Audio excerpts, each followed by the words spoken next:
koncertkoncert, men jeg har altid lyst til at kalde dig Flammer. Vil du med mig så? Flammer. Ja, det du har lavet på i dag. Hvad er det for blomster? Ja.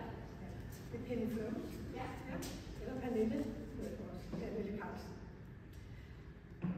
Som vi tager os med. Hvad er det dog nok om? Der er et fint program med musik og sang. Penny er sangskriver, musiker og sanger. Der er også musikere, som spiller. Du kan føre os ind i noget meditation, men det er også der på programmet i dag. Men det overlader jeg til dig. Velkommen til alle jer, som har trods at være væk. Det er dejligt, at du møder op. Jeg glæder mig meget til den oplevelse, vi står for nu. Jeg siger ikke så meget om Penny, fordi jeg ved, det også handler meget om i dag, din historie. Det jeg kommer til at tænke på også da du sendte mig nogle prøver på sangene. Jeg kunne så gå ind og høre dem på YouTube, tror jeg. Jeg kan bare sige, at man bliver berørt, og det er jo det meget handler om med kunst, med sang, musik, at man rører og bliver berørt. Og man bliver taget med storm af dine sange. Og så vil jeg sige noget om det ganske kort. Vi tror, vi kan bestemme og planlægge så meget selv. Men ofte så er det jo omstændighederne, som opstår, eller som er der, som jo egentlig bestemmer, hvor vi går hen, fordi vi bliver nødt til at forholde os til det. Og sådan var det også lidt meget med Penny. For Pennys vedkommende noget med covid, noget med lockdown, og så var der en masse ting, der du skulle se i øjnene, og der skulle blive lavet op på. Og det er nogle gange det, man får et hårdt skub, men det kan sætte skub i nogle ting. Så vi ved, det var nogle hårde omstændigheder, og det var det for rigtig mange, og det var det også for dig. Men som sangskriver og sanger er du nu et sted med en ny styrke. Så tak fordi du kommer her i dag.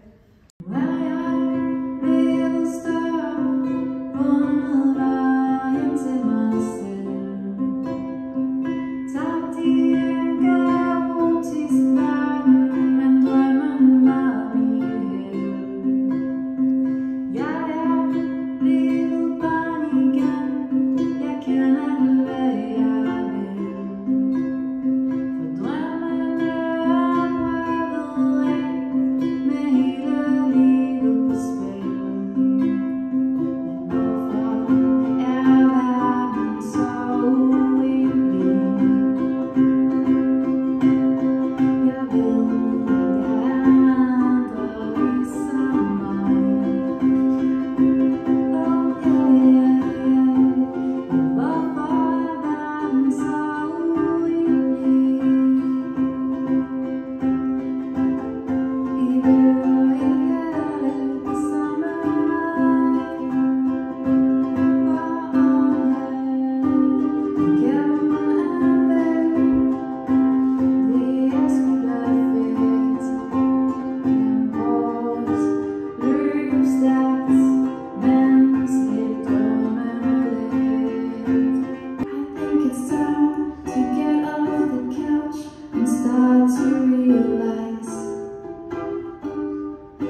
see you, I see the stars at night. Mother Nature, she is here for me. So surrender to us until we are dead.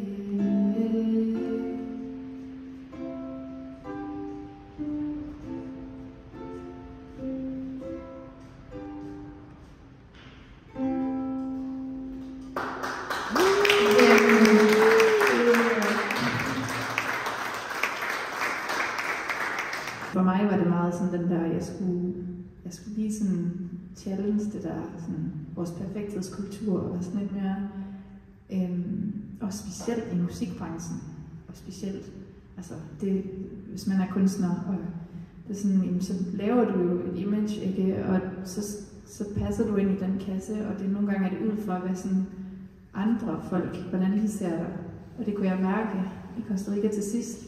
Fordi at jeg på det tidspunkt, der havde jeg opbygget mit brand derovre, lavet events og begyndte at lave events, hvor jeg tog andre kunstnere ind, og vi havde musikjam sådan på restauranter, og folk kendte mig, og så det blev sådan, folk ville gerne komme til events og sådan noget, det var mega fedt.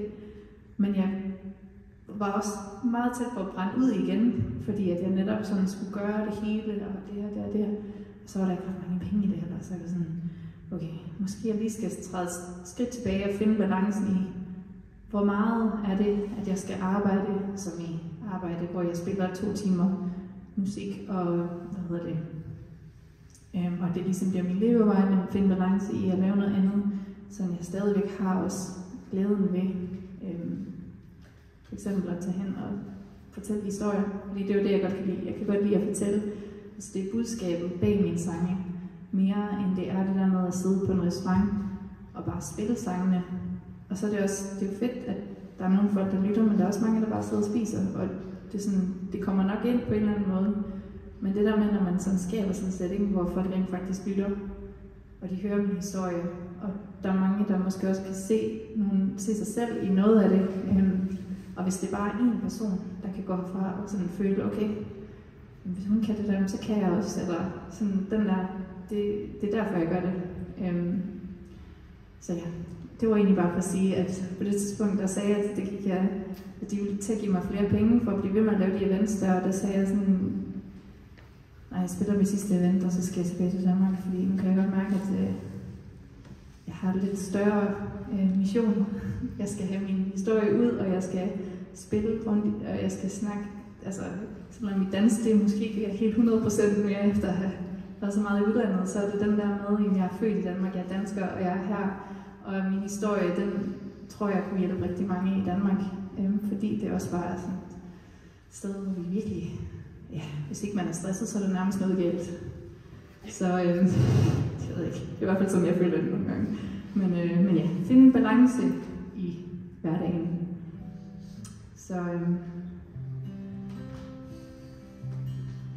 Så den her sang handler faktisk om det der med, hedder Rewritten, og den handler om at omskrive sin historie og også vælge en ny vej